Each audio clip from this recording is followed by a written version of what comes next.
Welcome to Born or Made, the podcast that dives deep into the heart of success and identity. Are the traits that define us as leaders ingrained from birth, or are they carved out throughout our experiences? Join your host, Anne-Marie LaTulip, as we ask these questions to some of the most insightful and inspiring entrepreneurs of our time. Each episode, we explore their journeys, the decisions that shaped them, and how they've molded their own paths to success. So whether you're an aspiring entrepreneur, a seasoned business owner, or simply curious about the interplay between nature and nurture in professional growth, you're in the right place. Get ready for compelling stories, transformative insights, and a new perspective on what it really takes to make it in the world of entrepreneurship.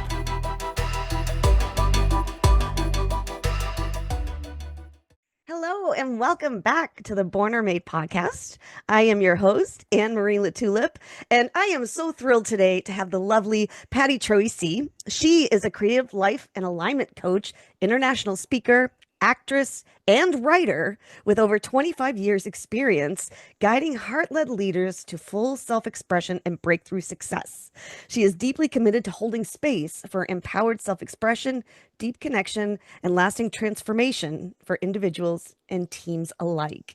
As CEO of PTQuantum, Patti blends her intuitive coaching, energetic healing, and aligned strategy to help clients clear blocks and activate their true success frequency. Her success offerings, the Quantum Essence Elite, which we'll talk about later, and your Legacy Blueprint and Unstoppability Code, which supports visionary leaders in becoming magnetic, attracting the life and business of their dreams, and building an epic legacy. Well, my goodness, how exciting does that sound? Welcome, Patti. Hello. Hi, everyone. I'm so happy to have you here. I've been anticipating our interview for a little while because we've been going back and forth. So I'm finally happy. I'm happy to finally be interviewing you. So I just read your bio and I told everybody about you and the amazing things you're doing. But I would love to just hear from you now and tell me a little bit about your journey and how you ended up on this success journey, I should say. Yeah. Well, first off, I want to say thank you for having me. And everybody who's tuning in, thank you for being here because we all know you could have been in a million different places. So thanks for being here with us. I always believe that synchronicity, right? It's like those stairways in Harry Potter. They have to navigate and then they come together right at the right point and then it causes elevation. I love that analogy. You know, it's funny though, is I've never seen Harry Potter, but I know the staircase that you mean because my boyfriend loves it. Oh, because you have them in your house. You have those staircases. Yeah. But it's a great analogy. So yeah. Thanks. And then before we talk about me, I just want to say one more thing. As a kid, I loved Mickey Mouse too. And because I know that's part of your story. It is. And I used to obsessively draw Mickey Mouse when I was little. And it was to sort of help deal with what was going on in my home. I grew up in a pretty turbulent Sicilian, Italian, 6 kids, grandma, grandpa, mom, dad home. And I'm not quite designed that way. I'm more designed to, I love being social. I thrive on being social and being connected with people. But I also need quiet space. Yeah. And so I found that through nature when I was growing up. We had a kind of a farm. And so I would be outside in the dirt, digging and hanging out, doing that. So that was my childhood. Yeah. In a nutshell. Where did you grow up? Where did I grow up? New York, Long Island. Oh, you're an East Coast girl. I was originally an East Coast girl, but I grew up on the East Coast, spent till I was about, my mid to late 20s on the East Coast, and then mostly in New York City, hung out in Chelsea back in the day, and the West Village, and Carroll Gardens, Brooklyn. I love Brooklyn. And that's where my family's roots are, Staten Island, Brooklyn, Queens. And then I was married.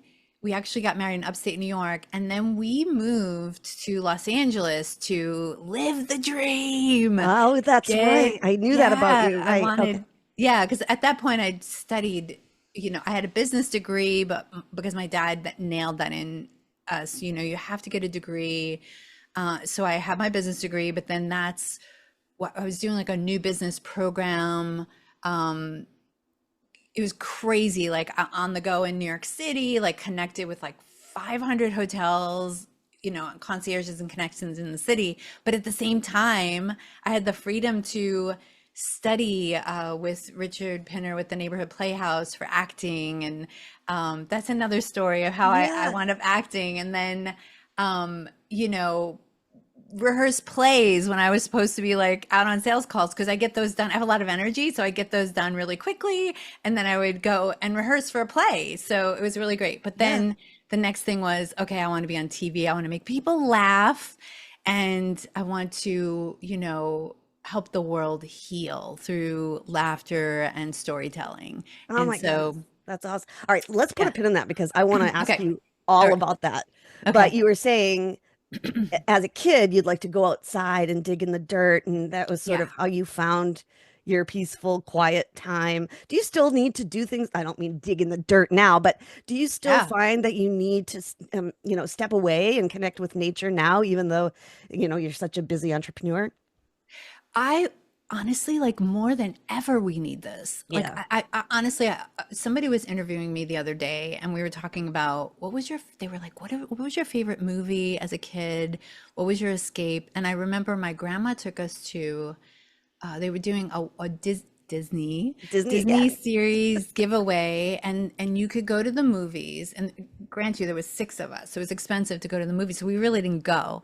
And they were playing Disney movies for 75 cents a kid. Wow. And so grandma would take us on Saturdays, and I remember seeing Fantasia. So honestly, you guys, I think I was born a fairy, because I would go in the yard and I would climb trees, and we had, apple trees, strawberries, blueberries, you name it, like vegetables. Like, I was in the garden, would build like a little house out there, go in my little dirt house. Like, I think being connected to nature is one of the biggest gifts we have, especially with all the information, intel coming at us constantly. Yeah. Yeah. Go ahead. Go ahead. No, I can see you I have so much to say. dying to talk. Yeah. No, I love it. I love it so much. It's just funny because yesterday I was actually I'm in Boston. I don't know if you knew that, but Oh, it's just okay. now starting to get green, right? It's Yeah. just starting to, it's spring, the Yeah. flowers are blooming and the smells. And I was outside Beautiful. yesterday and I was just also because I don't know if you heard me say this in our book group, but I just felt like everything just smelled and looked so beautiful. Like Mm, I just had to stop in that moment and just, breathe in the air and take it in because it's just, I don't know, there's something about when everything turns green and yeah. it's, I don't know. So I totally get what you're saying about nature, but I want to ask you, did you ever go to Disney? Disney World or Yeah. okay, I As a haven't been to kid? Disney World. As a kid, I never went because there were No. so many of us, so I never Yeah. got to go. Yeah. But when I moved to Los Angeles, I got to go to Yeah. Disneyland. And I was in my early 30s when I first went to Disneyland. And yeah, I went on every ride, every roller coaster, like everything. And I was like a little kid when I went. I I just bet got you goosebumps. were. Yeah. So you've Yeah. still never been to Disney World in Florida? I haven't in You need Orlando. No, I You need haven't to been. go. You need to Okay. go. Okay. I'm not nothing against Disneyland, folks. I've never been to Disneyland, Right. but Disney World has so many more parks, and it's just like Yeah. enormous. It's amazing. Yeah. I'm Yeah. not biased or anything, but um, No, yeah. So not at let all. yeah. I lived in Boston, by the way, for a little while. I Oh, worked at really? MIT. Yeah, and it was crazy. I met Doc Edgerton and um oh my God, Jacques Cousteau when I was there. No kidding. Yeah, it was Wow. crazy, and it was one of the highlights of meeting, famous people, because I love quantum physics, and I love, and we'll talk more about that. Yes. Yes. And I love science. My dad was a mechanical engineer and a science teacher, so I just, I was surrounded by these conversations all the time. So when I met Jacques Cousteau, it was like meeting, in the acting world, which I love equally, Meryl Streep, right? So it was like, Yeah.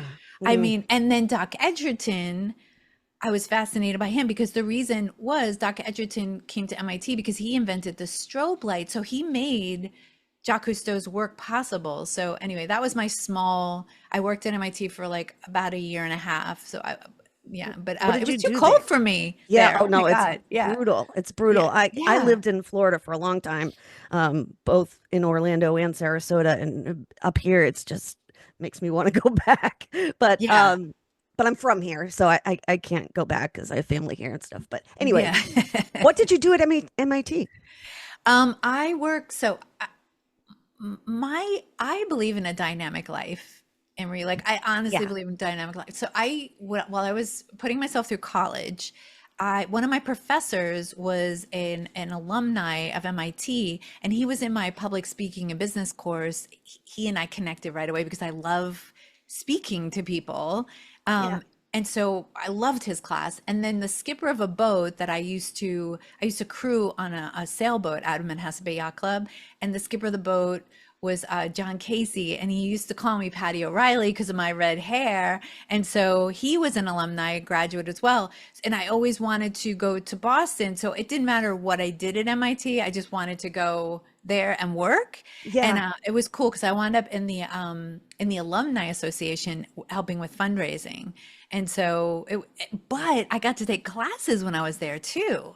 So it was really a really fun, fantastic time in my That life. and Yeah. that's awesome. So when was that? That was obviously before you moved to LA. Yeah, Yeah. so that was Yeah. before I met my ex late husband, and we were, gosh, it was right out of college. Okay. I was Okay. up there. Yeah. Cool. So to help you out, because I could be talking about a million things. So then there was the move to Los Angeles to Yeah. be in movies, Yes. Right. be in television, be in movies.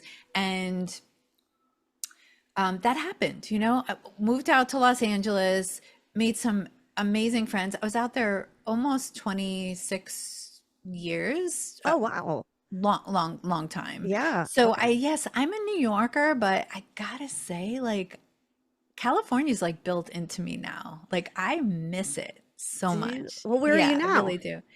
I'm on the East Coast outside of New York. Yeah. Oh, you're back on the East Coast. Okay. Awesome. Yeah, Um, yeah, we're not that far from each other. no, I know. I love that. Cool. So tell me about your journey then when you got to LA. You said that you were in movies, you were on TV. Can you tell us some of the things, the projects that you did? Yeah, so when I got to LA, I quickly, tried to get my footing there because LA is a lot different than New York. And I got involved in opening up a restaurant, like a hotel on Sunset Strip called the Standard Hotel. You probably heard of it. I lived in LA for a little bit too. Oh, okay, Yeah, I know the yes. standard. Yeah, so back in That's the day, that was like a awesome. very hip, cool place. Yeah. Yeah. So at the time, I was working there, and it was really out of integrity because you're in a leadership person, right, Yeah. Emery? I think you Yeah. are, yeah. It was really out of integrity. I was, doing all the things. I had to wear the sunsets, I wore like the little skirt and the boots and that, like the whole Hollywood thing. Yes. And, Yes. the magazines and the stars like coming in and out. I mean, it was crazy. Like, I remember once I had to bring snacks onto a bus. Maybe it was a tour bus parked out front for like Leonardo DiCaprio and like the whole crew. It was like that. Like it was very, very Yeah. Hollywood. So Hollywood for me, it's like how I handle parties. Like I love parties, but I don't get sucked in very easily. Again, I grew up in the busy home, lots of lights, I know how to ground myself. And so that was fun, but there was a moment when I realized it was so out of integrity because I was feeding people. I was like delivering back in the day, like apple martinis were huge. And I was delivering like, carrying like 10 apple martinis. And then like, I'm like, okay, have a nice evening. And then off they went. And I'm like, this isn't me. So did a quick escape out to New Mexico, got grounded, came back. And that's when I started really moving into energy work. I was still auditioning, still going out for commercials, still doing all the things, like when you're in a position like I was with that hotel, you get great managers and agents and like all that stuff falls into place. And so I was doing both of these things and really learning about myofascial tissue, quantum energy, frequency, really authentic to who I am and like what I'm interested in and how I want to give back to the world.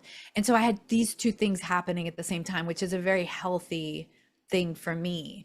And then slowly but surely, more and more commercials started coming. I became a mom. That's when my like acting actually opened up even more. After she got a little older, I started really booking, national commercials, and I landed myself a TV show, a TV series on ABC called Selfie, and that was fantastic. I loved it so much. I did the whole thing, you get your trailer, you have your makeup people and like the whole thing. And they kept writing me into the script. So that was very, very exciting. Oh, that's so cool. I love Yeah. that. So that's what happened. In the meantime, my husband at the time was working on huge movies. So we were living in many different areas and Was traveling the world and was he an doing all. actor or crew or? He was a producer, Okay. special Okay. effects. Yeah. Yeah. So that was LA, and it was exciting and fun, and uh, I started learning how to merge the two when a divorce presented itself to me. Should I keep going Yeah. with this? Absolutely. Okay. Yeah, absolutely. So I was at a crossroads. I Yeah. was invited to this divorce, which I didn't anticipate because, as you can hear from my story so far, like I'm very much like my values are really strong when it comes Hmm. to family and community and being grounded. And so I didn't know what to do because now I was going to be needing to be the main breadwinner when I was in a position with acting where I was always waiting for the jobs Yeah, to come, right. right? Yeah. So this was an opportunity. I went out to an event in Palm Springs and for entrepreneurs. And I remember I was sitting in an audience. There was like 3,000 people at this, mostly women at this Okay. event. Yeah. And someone got on stage and they were talking about, mind you, my mental state was like, I was sharing a room. We had a juicer. Like, I was like, how am I going to pay my bills? Like, how am I going to live? Never mind, like, be a hero for my daughter, right? Like, these are the Yeah. things going through my mind. And I'm sitting there with 3,000 people. Somebody got on stage and he was talking about storytelling. And he said, whatever you choose to do, like in the meantime, I'd had like teeny businesses all along, but this really landed. He said, whatever you choose to do to serve people or for a business, it's going to be something that's very easy for you. And then I like something clicked. It was like the Matrix, I have these Matrix moments. Yeah. Something clicked, and I looked around and I was like, there are 3,000 people here who don't know something that I do, which is if we show up in our quantum magnificence, if we truly show up at the core of who we are and present from that place, we are magnetic. Yeah.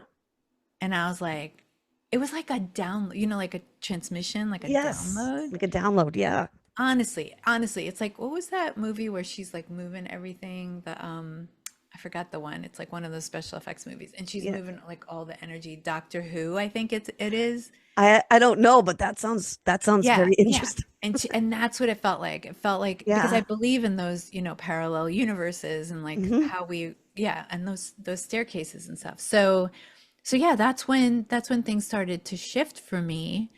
And I thought, oh, wait a second. And here's the truth, you guys. You can definitely have it all. It's just a matter of how you maneuver and who you're being as you require or have the vision for having it all. Yeah. It's Yeah. like I ask myself, who do I need to be Yeah. to receive what I'm meant to receive? That kind of thing, right? Is that Yes. so? Yes. I want to talk more about that. That I could have you keep going and going. It's really a cool story. I love the LA part. I just want to interject a little bit about my story because it's kind of similar. I went to LA to for the same reason you did. After I had toured with Sesame Street Live for a while after I worked at Disney, Oh, And then after that, I moved to LA, and luckily I had a connection there. A cousin of mine has a sister who works out there as a producer, and so she put me in touch with some casting directors, and it ended up I ended up being their office manager instead of getting a role for them from them. oh my And so then God. I was stuck, but it was same very similar that I was meeting, agents and managers all the time, but Yeah. I got sucked into that, office world, and I couldn't audition for anything because they needed me, and it was just so I never did it. Long story short. Yeah. Yeah. That wasn't your path at that No, time. it wasn't my path, and that's okay. That's okay because I know now that I've just been on such a changing journey lately that I know now that that's okay. But I did regret that for a long time leaving there. I did, but everything Leaving, happens the way leaving LA. leaving Yeah. LA. Yeah. I miss Yeah. LA. I do. Yeah, it was a pretty swanky job. Do you know what years were you there? I'm terrible at that. You don't I remember could tell you. what year you I started out there came, maybe or let you me, moved? I'll tell you this. I came back here about a little over a year ago to the East Coast. Okay. Yeah, that's what it came. And I'll tell you something, LA gets a bad rap. And I know with the fires in the Palisades, like that was just Oh, that horrendous was what happened. awful. Yeah. That was People awful. really, unless you've lived in LA and you've visited quite a bit, you really don't have any idea of the magnitude of devastation that happened. And I realized how much I know it's a lot of glitz and glam, and there's a lot of, bullshit that happens in LA. Yeah. I know it can be very shallow, and people I've loved dearly have gotten caught up in some of that stuff. Yeah. But also there's a light and an energy and frequency in California that is undeniable. And I did some of my greatest metaphysical and spiritual growing out in Los Angeles. And Okay, yeah. I love that. I want to hear more about that. That's a great segue to talk about the energy work you're doing. It's funny because the people that I interview on my podcast, it seems I tend to attract a lot of people that are talking about this now, this yeah, yeah. frequency and energy work and raising your vibrations. So I'd love to hear your take on this and how it's kind of evolved for you over the years. Yeah, so again, I think I was born a fairy as I Yeah. reflect back on my childhood. So what I do mainly, I have to have notes sometimes because I get a little, as you can tell. Yeah. Yeah. Okay, I help women unlock their brilliance, lead with magnetic authority, and create lasting, measurable impact. So it's not like all hoo-hoo stuff. Like it's the frequency, as we'll talk about this more, really unpacks a power that we're just starting to tap into. Mhm. So, in my opinion, like women need to be seen more, they need to be heard more, they need to claim more space. And so, remember that moment with 3,000 women around me when I Right. thought, okay, well, this is something I've been doing for almost 3 decades, as an actress. I mean, the level of training it takes to be present, and it's not the obvious stuff. I remember I was in a class in New York for 4.5 years on camera about 3 times a week, narrowing down the close up. How do you channel this immense amount of energy when you're feeling the depths of a loss? And most people, when you cry, they're like, it's like ugly crying. Yeah. But as an actor, you have to know how to channel that energy, let it come through you, and present in a way that it's comfortable for your audience to actually receive it energetically. Yeah. Yeah, or you're going to get cut out of the scene too. That's So it's so like a, true. I never really yeah, thought about it that way. yeah, But it's yeah. it's work. And so when I work with people, I work on the little tiny millimeter shifts that make a huge difference, because I believe we're all a hologram in each other's homes and offices, because I believe our energy moves before we do. So before someone presses record, the energy is already arriving there, right? Yeah. And so it's like this. I think of it like, okay. So I've been listening to a song and a song that I really believe. Do you, Melissa Etheridge is like one of my favorites. Yeah. Yeah. Okay. So she says, it's like this, and this is what I think is happening. So I'm going to read the lyrics Yeah. Okay. and then we could settle into the energy of this. This is my best way to communicate this as an artist so that everyone can really receive this experience, right? I have been sleeping. I've been so still, afraid of crumbling. I have been careless, dismissing the distant rumblings.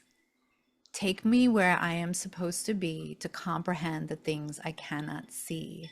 And then she says, I need to move. I need to wake up. I need to change. I need to shake up. I need to speak out because something's got to break up. I've been asleep and I need to wake up now. And then she says, as a child, I danced like it was 1999. My dreams were wild. The promise of this new world would be mine. And now I'm throwing off the carelessness of youth to listen to an inconvenient truth. And back to, I need to move. I need to wake up. I need to change. I need to speak up because something's got to break up. I've been asleep and I need to wake up now. And that's where I think we are as women right now. And I think we need to, a few weeks ago, I took a stick and I jammed it into the ground before I went to Ireland. And I said, that's it. We are in a sisterhood now. We are arm in arm.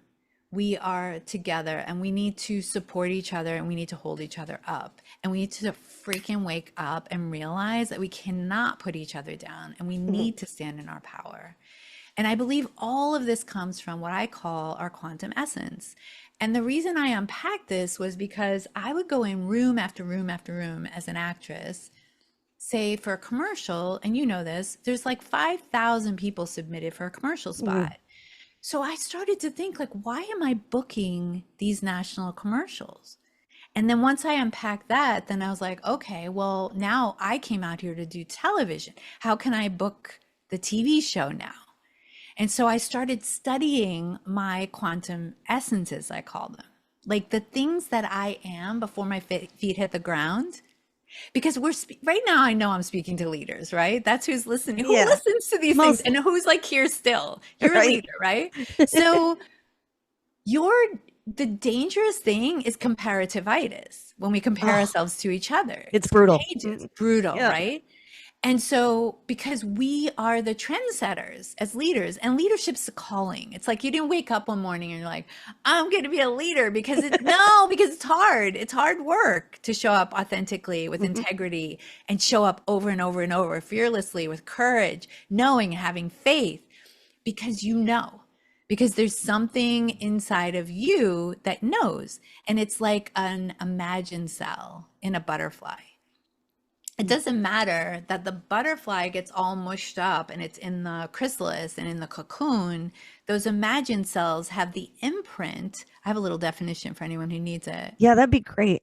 So in science, we call them it's just the seeds of the future potential, which contains the blueprint of a flying creature, operate independently as a single cell organism. They are regarded as threats and are attacked by the caterpillar's immune system, but they persist, multiply, and connect with each other. And that's inside of us. So it doesn't matter how much shit and minutia and identities and labels people try to put on you. In spirit, we'll call it like the golden Buddha. We continue unpacking and pulling off all of that so we get to show up in our simplicity. And in my work, in my research, that is what I call the quantum essence. And that is multiplied and fractaled out to be the magnetic existence of who we are and how we attract that which we desire. So that's what I do, like in a nutshell, but yeah. So I want to definitely ask you more about that, but to take it back a little bit further, can you, for someone listening that might not really understand what quantum physics are, can you talk about that and quantum physics and how it applies to what you're doing? Just on a simple level. On a simple level. Okay. In the quantum field, that which we desire already exists. So it's our intention and also the what's inside of us already that magnetizes that intention, because it's us calling ourselves back, it already exists. I feel like that's another huge conversation that we can have. That's so interesting. Yeah. We can go Yeah. there. I would love to go there. Let's put a pin in what you were talking about before, because I do want to go there, because that kind of frames it in a different way for me. So maybe people listening might want to know about that too. So how about this? How about we talk about how to be in the quantum energy to create the things and manifest the things in your life? Would that serve? Yeah, I would like, yeah, because a lot of people listening might say, well, God, that doesn't seem like it's even possible. How do we do this? So I really want to talk about that a little bit more. So yes, Okay, what you good. just said Okay, would work. good. Yeah. All right. So, because we could talk about that for literally hours, right? But let's talk about the practicality of how to use this energy in Yeah, your everyday sure. life. And let me just give one of the most simple exercises that Okay. one can use, because let's just talk about like the universe, God, creative energy, wherever that which we cannot see is available at our fingertips. So one of the things that I do regularly is I'll wake up and how do we say this? Okay, let me tell you another story. Okay. When I was like 11, like 10, maybe I was younger, whatever. When I was younger, there was a hurricane which you were in Florida, so you probably had the same hurricane. There was a hurricane, right? And science teacher, my dad, the whole thing. And my dad boarded up the house with my brothers. And I remember looking through the dining window, and when the hurricane had come in, the trees were like bent, and touching Yes. the Yeah. ground. I really want this story to land for you guys, because this is where all the magic is. So I remember, everything was boarded, we were safe, and then everything stopped. And then my dad said, he went to the back door and he said, "Do you guys want to go outside?" And we were like, "Is it over? Is it over?" Everybody, all six of us, like little ducks, we walked out to the middle of the back of the yard, which was far. We had to walk, across the patio, down the stairs, out, into the backyard. Followed Dad, and he was out there. And we were out there looking around, and he asked us, he said, "Did the storm stop?" And we all looked around. We're like, "Yeah, like there's no wind. Like you wouldn't have us out here if there was a storm, right?" And my dad waited. I'll never forget this. And he goes, "No." He said, "The storm is happening around us. We are in the middle of the storm." Mm. And I thought, how is that possible? Like it did, and then quickly all of us were like running back to the house. Yeah, right. So we got back in the house, boarded up the windows, and then the storm started up again around us. And so what quantum mechanics and physics is important, but how we operate within the middle of everything that's going on around us and how we tap in is key. And it's not just like, it's multidimensional. So if we think about that middle of the storm and we think about ourselves, everything I do has to do with alignment. It's alignment between something bigger than us and Mother Earth. So bringing those two together into the heart and expanding from that space. That's the truth of who we are, and it's the abundance.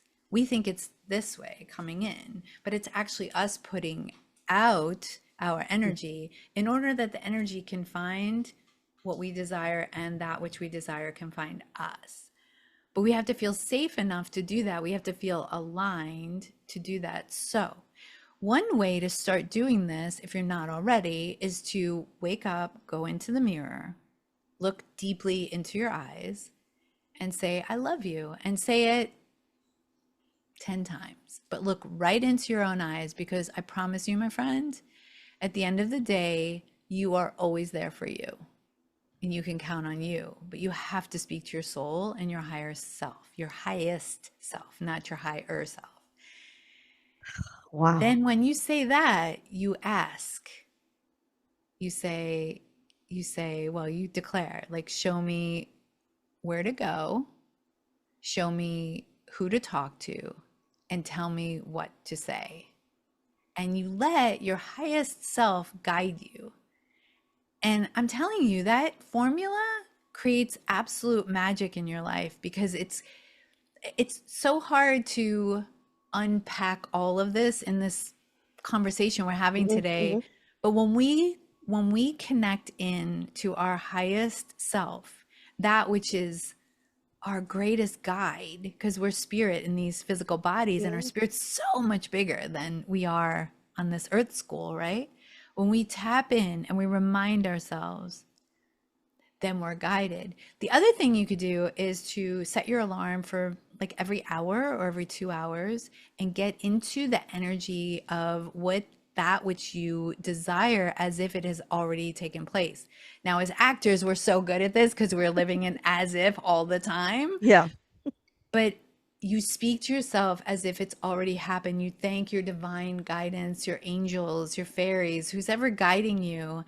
You thank them for it already being complete. And you bring self compassion and love to you through the whole entire process. And do that periodically, because what happens is it starts to grow and become exponential. And then that's what's getting drawn back to you. You're getting back into the truth and your alignment of who you are, Mm.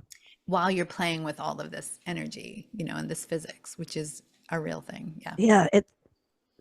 All of it is just, it's fascinating. But the story you told about the hurricane is, it's it's such a great way to explain that. Like that just, it really landed for me. I hope for Okay. everyone listening too, because it's so true. That was great.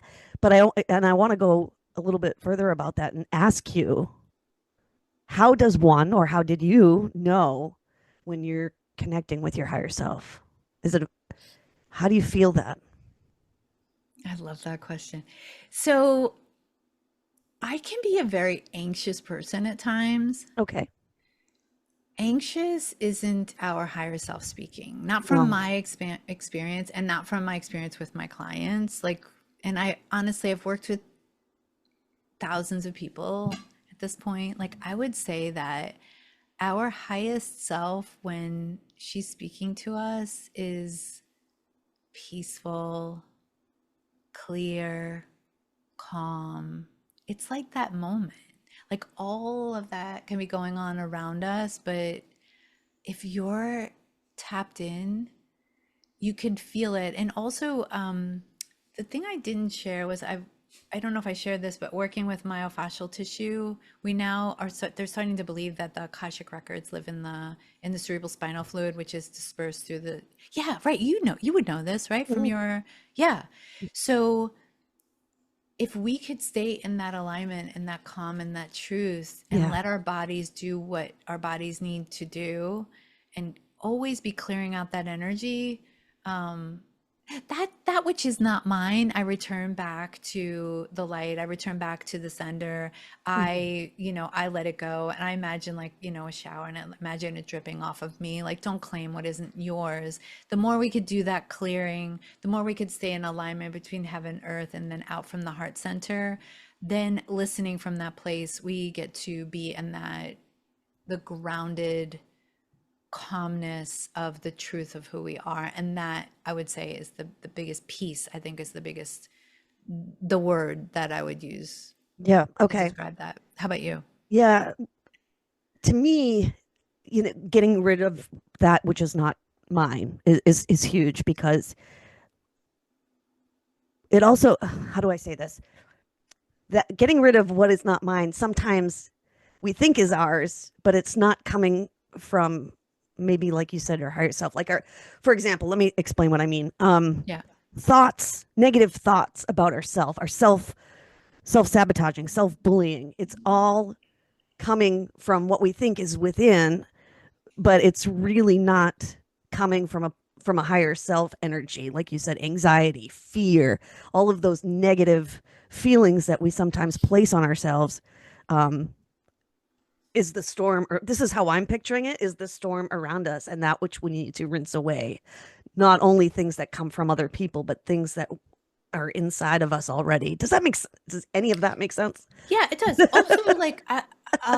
Also like, yeah, I know. It's a big one to unpack. Yeah.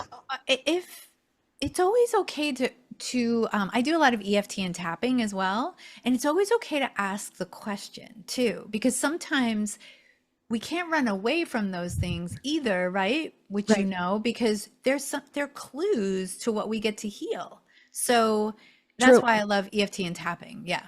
Yeah. EFT. Can you tell us what that is? Oh, emotional freedom therapy, Yep. tapping into, yeah. So I describe that as the fiber optics in our body. So the Okay. energy systems that have been worked with for thousands of years, we tap into those to first address what's coming up.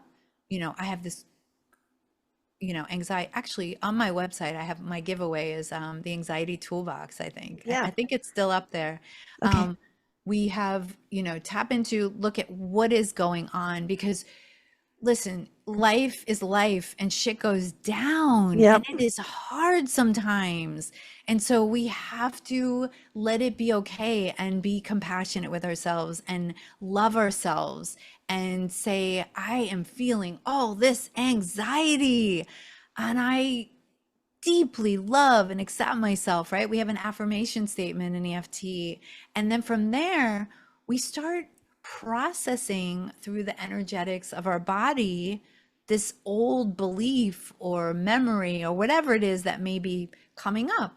And then we start to realize that a transformation or a breakthrough gets to happen in that space, and an Mhm. evolution. Let's use the word evolution because it may take a few rounds, right, for breakthrough, or Right. several sessions for transformation. And so we have it evolves, the story evolves, and then we realize, okay, so maybe I'm feeling anxiety because um something might have triggered an old memory that you just weren't even thinking about. Yeah. And then you process through that, and then you realize you have freedom. Again, freedom and peace on the other side of transforming that. It's done through a series of points, tapping points on the body, and then guidance through that process. Does that help? Yeah, it does. And it kind of goes along with some of the coaching that I've been getting through this, kind of going through this process, maybe not quite exactly the same as what you do, but is coming at it from a place of um, curiosity, Right. instead of self-blame and Yeah. judgment.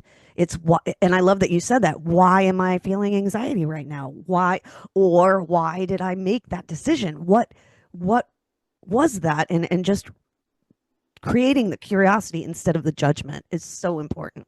I love that. Yeah. And also, like, if it's too much at times or inconvenient, um, I don't know, I have acting to compare, or you're Yeah. speaking on a stage or something, and feelings are coming up. It's okay to say, call in your higher guides and your angel band of angels, I call them. And I don't like to leave the fairies out because they get upset when I do that. So whoever your guides are, like, just say, please, you know, pop in, support me with this. I'm processing and I could use the help and the guidance right now. And ask for that support, because you need to ask them.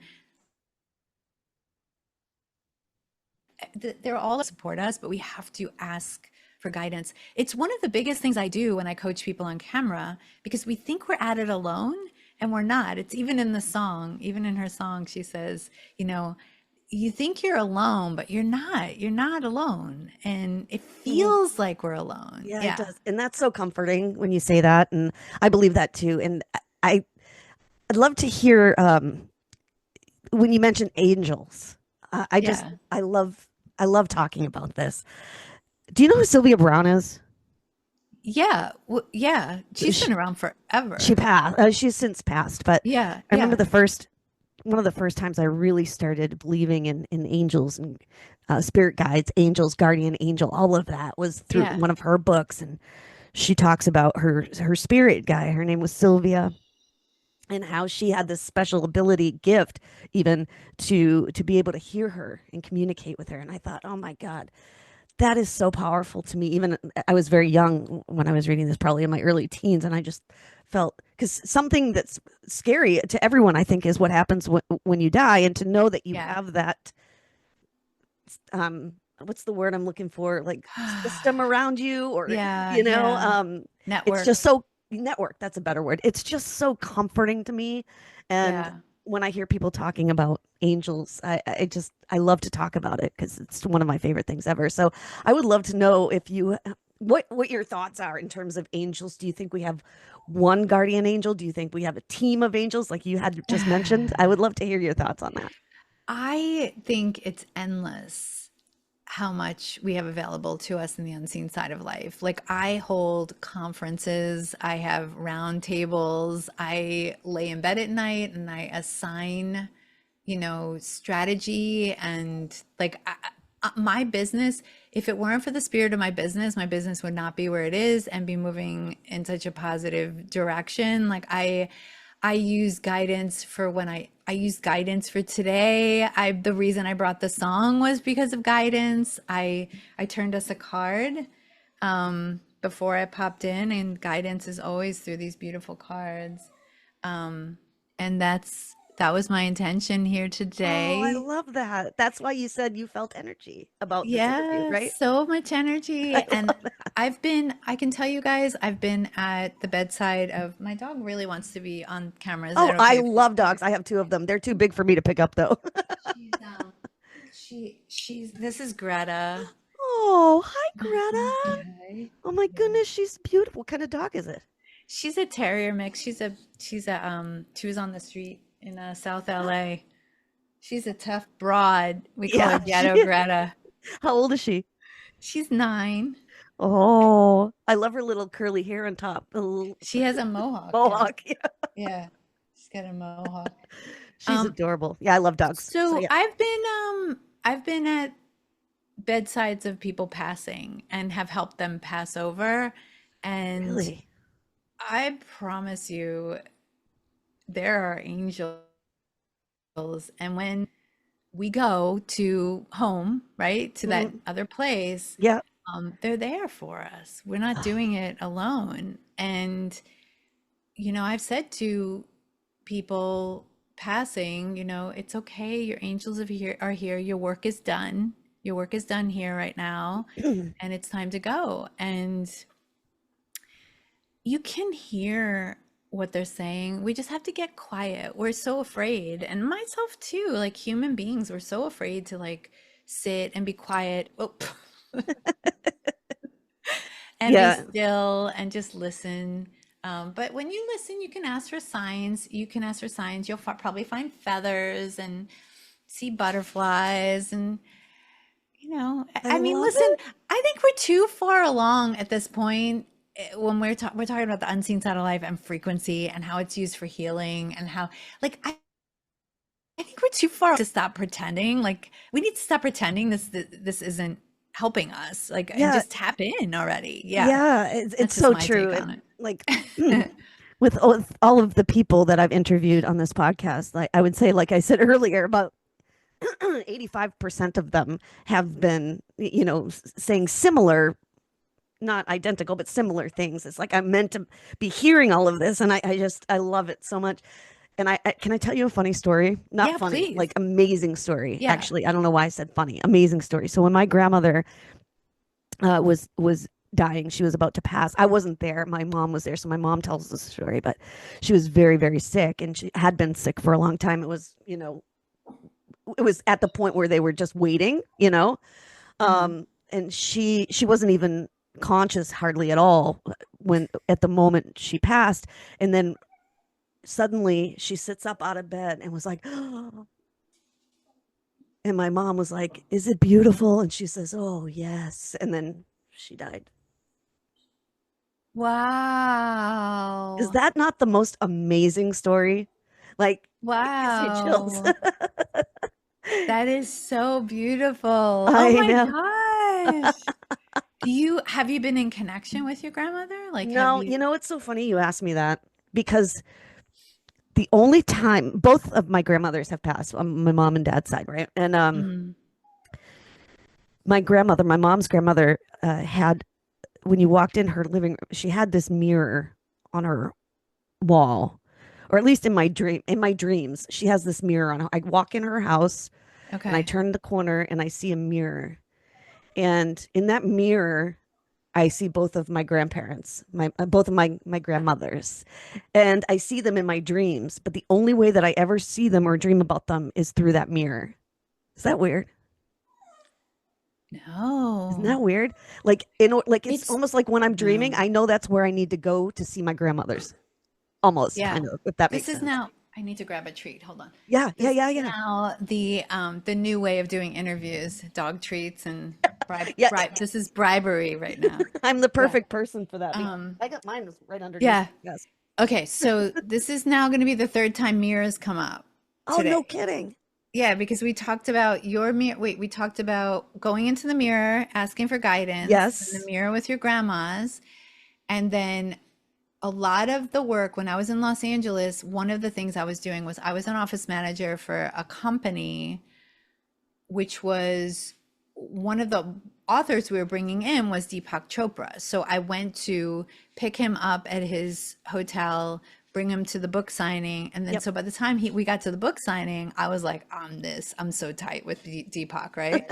Yeah. And we were in Barnes and Noble at the time. And I think it was Barnes and Noble. Yeah, Barnes and Noble. And we got to ask questions. There was like 100 people in the room.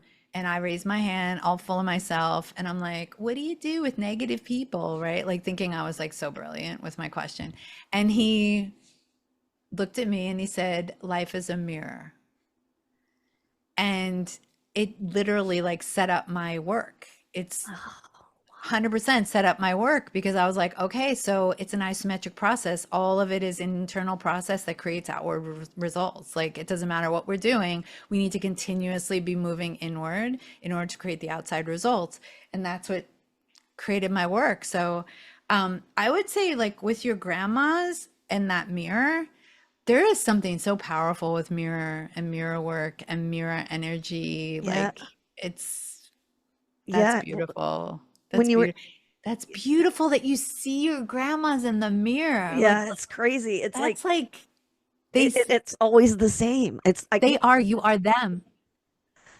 wow, that is, that's That's fascinating because beautiful. that starts a whole other conversation. I'm going to have you back for another, another episode because I that know. starts a whole other conversation about dreams and manifesting and through dream work. And Right. all of that is something And I'm super, visits opposed to dreams and travel and like right. in that, yeah. Exactly. Because also in cranial sacral work, there's something called the still point. I studied with a teacher, John Beaulieu, and he teaches 7 levels of a still point. And that's when I started studying biosonics and sound, right? And so in one of the levels of a still point, which is our this is a lot of information really quickly, but the spirit living inside the spinal column, the dural tube, we call it in cranial sacral work. But Mhm. in those 7 levels of a still point, there's one that's called, there's an elemental phase, and then there's a dream state. And so, but life is a dream, right? Yeah. Life is but a Right. dream, right? Like, I mean, whole other It conversation. is a whole other conversation. So Yeah. stay tuned for part 2, ladies and Stay gentlemen. tuned, ladies. Yeah. Oh my God. This has been amazing. We have to, unfortunately, we're coming to the end Oh here. my gosh. Wow. Can you Okay. believe it's been an hour? I know. No. Oh my gosh. This, Thanks for hanging out with us, you yeah, this has guys. been, and there's so much more I could talk about for hours. But first, I want to ask you: is there anything exciting on the horizon that people might want to hear about? Well, yes, I actually have. So there's multiple ways for people to reach out and connect with me and work with me. And but the big exciting one is I'm doing a 3-day event, which is on May 20th, 29th, and 30th. It's a virtual event and it's for heart-led leaders, which I have a feeling there are a lot in your Yeah. community. And it's the 3 secrets to create videos that convert into high paying clients. So elevate your on camera presence, master your message, monetize your magic. And it's just me giving, it's free. And it's me giving so that you have a tangible result. And it doesn't matter if you're not using video for your business, although I have a feeling a lot of you are. Yeah. It's, it's how you show up in your magic and really embody that creates you to be magnetic in your life and in your world and in your business. And so, that's my giveaway. So if anybody wants to jump into that, I'll give you a link with an updated option for that. Okay, And so that'd be you great. can be seen, heard, and wildly paid. That's wildly paid. That's exciting. Yeah, that's exciting. Right? Plus, we get to hang out, and it's a safe environment. And I'm very like protective of the people in my groups, and yeah. That's awesome. Well, I would definitely include that in the show notes. Thank you. And I'll have to attend myself. And anybody who wants to jump into the Quantum Essence Elite program, like just get in touch with me. I'll give you my email so people can I just need you guys to know, just put in the header that we met through Anne Marie. So I get a lot of emails. So I'm sure you do. I'll make sure I put that in the show notes as well. Okay, perfect. So, and then the last thing, I don't know if you've listened to any of my previous interviews. Yes. But at the last thing I do is I fire off a few random questions. Okay, go. Make people laugh and catch you off guard. Okay. Okay, you ready? Yeah, I'm ready. Do you believe in Bigfoot? Yeah. You're like, yeah. Yeah. That's funny because now that I've met you and talked to you, I can see that you would, because he's supposed to be this interdimensional creature, that's elusive and bouncing back and forth interdimensionally. I personally don't, but it's a big argument we have in my household because my boyfriend swears by it. So that's why that's one of my questions, because it's just fascinated me. I love it. I don't think Bigfoot's alone. I think, he has there's a whole family of big feet. Yeah, there's probably more Bigfoot. Yeah. All right. All right, ready? Next one. I'm ready. If you had the opportunity to go to the moon, would you? Oh, geez. I'm going to have to go with yes. Okay. All right, good. Yeah. And lastly, if you could have dinner with any one person, alive or dead, who would it be? Oh, I love that. Oh my God, so many people. Yeah, I know. That one's a tough one sometimes. I think my Aunt Helen. Aunt Helen. Or, I love that. Or Einstein. Aunt Helen or Einstein. Einstein. You can take them both. Okay. Yeah. All right, Patti. It has been such a joy to talk to you today. Really, really fascinating and inspiring stuff. And I'm totally serious when I say that I really want to have you back to talk about dreams and more of this amazing stuff. So I hope you would be willing to come back for a part 2 so I can advertise it. Well, clearly I love to talk. So yeah. Awesome. And I love connecting with you. You're so interesting and dynamic and inviting. And I love what you're up to, Emery. So thank you. Thanks for everything you do. Thank you. And thank you, ladies and gentlemen, for tuning in to the Born or Made podcast. And we will see you next time.